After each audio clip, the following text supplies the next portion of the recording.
Donald Trump left an entire room quiet after rambling about snakes and pointing out someone in the crowd that looks like his daughter Ivanka during a Christmas speech at the White House just today. This photo on screen was taken last night at a Christmas party that he made a brief appearance at, and I just want to remind you, I know this framework is a bit tired, but if Joe Biden had said a quarter of the shit that Donald Trump says on a daily basis, the New York Times would have posted like 4 times as much coverage of Joe Biden's craziness. I'm going to walk you through the speech where Donald Trump rambles about snakes, leaving the entire room quiet before rambling about his daughter and the election being stolen in 2020 and how more evidence is going to come out. I mean, the room gets quiet very quickly during this rant about snakes. Did you hear this, sir? And so he's being read his rights and they thought he was dead 3 times, 3 different times. They carried him out, feeding him the antivenom, and over a period of months, he was unconscious for a long time, many weeks, and he made it. I asked him, "How you doing today?" He said, "Is it perfect?" Look how quiet everybody is. You know. I don't think anyone's following what you're saying, man. Not long after, he then talks about his daughter Ivanka. The 2 of those guys, the greatest. Then we have a man who, to me, this is the most interesting story. Boy, do you look like Ivanka. Has anyone ever told you that? I'm saying, is that Ivanka? Could you just turn around for the camera? Does she look like Ivanka? It's the most unbelievable thing. So I didn't want to take a chance. I say, is that Ivanka? You look just like Ivanka, which is a great compliment, actually. I mean, that wouldn't be inherently weird for most other fathers until you add the context of this video right here. I said that if Ivanka weren't my daughter, perhaps I'd be dating her. You know? Stop it!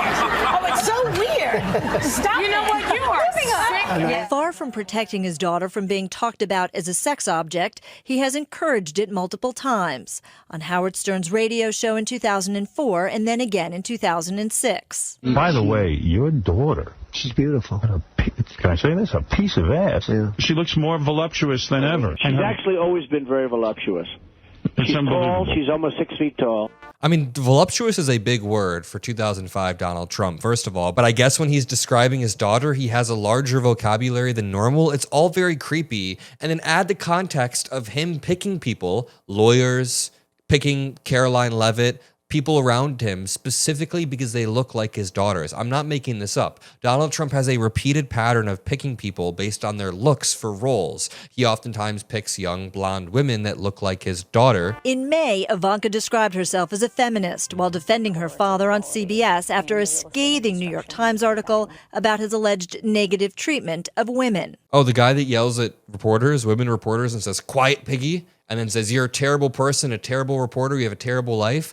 The guy who says he grabs women because they let him do it. The guy who described his daughter as voluptuous and said he would date her. That guy. And by the way, the right-wing overlords do not want this type of content being boosted in the YouTube algorithm. So if you click the subscribe button below and you drop a like, it helps boost it. Is there unending commentary on the female form? No. I've known my father, obviously, my whole life, and he has total respect for women. Please welcome the lovely Ivanka Trump. Still, even Ivanka seemed confused when talk show host Wendy Williams asked about things the two have in common. What's the favorite thing you have in common with your father? Either real estate or golf. Donald, with your daughter? Well, I was going to say sex, but I can't relate that. That is some weird, okay. Donald Trump has always been proud of his daughter. I'd call collect to his office. Okay, we're going to leave it there and continue on with this speech. He then addresses the shooting at Brown University in Rhode Island. It's a tragedy, and I just want you to run this through the filter. The if Joe Biden had said this filter. Regarding the shooting at Brown University, Trump said, quote, "Things can happen." And Brown University, great school. Great, really one of the greatest schools anywhere in the world. Things can happen. Things can happen.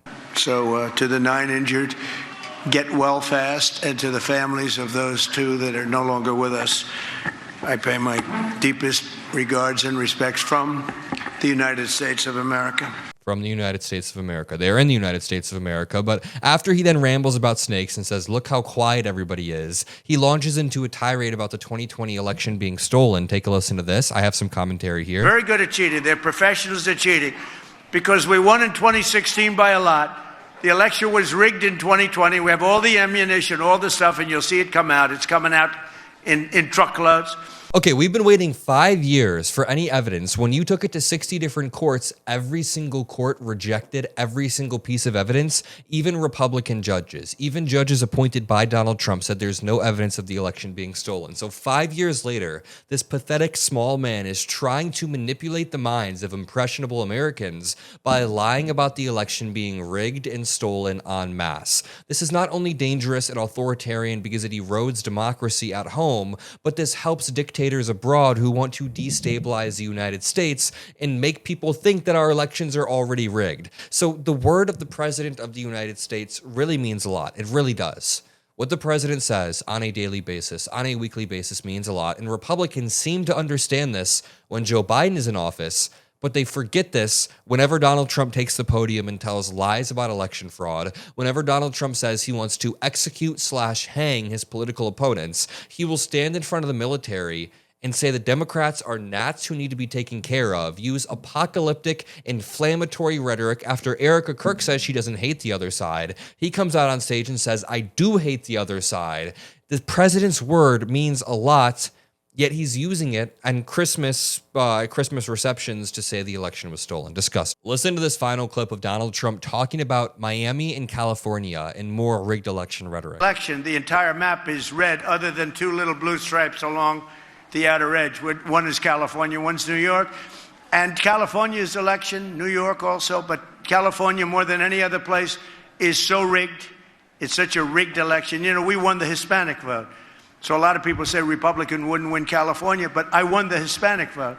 I won in Miami. Think of that. In Miami, I won the Hispanic vote.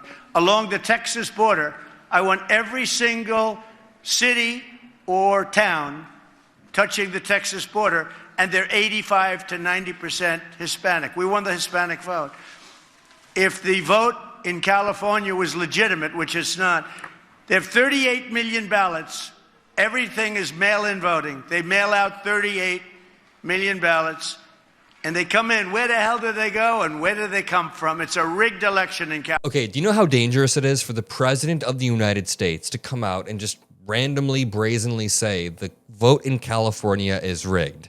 That is stochastic terrorism that could get thousands of Americans to potentially storm the Capitol. Oh, wait, it already did. But secondly, when Donald Trump says the Hispanic vote swung towards him, he's actually right about Miami, about the city of Miami, and across the country in general. But what he's leaving out is that the Hispanic vote has swung back even harder. It's like the pendulum was pushed a little bit, which means it came back and swung even harder towards the other side due to the mass deportations and the absolute reckless, brazen way that Donald Trump has treated immigrants and people in this country. There is racial profiling happening, and he's standing there bragging that a year ago he tricked Latinos in Miami to vote for him. It's disgusting, and I'm going to leave it there.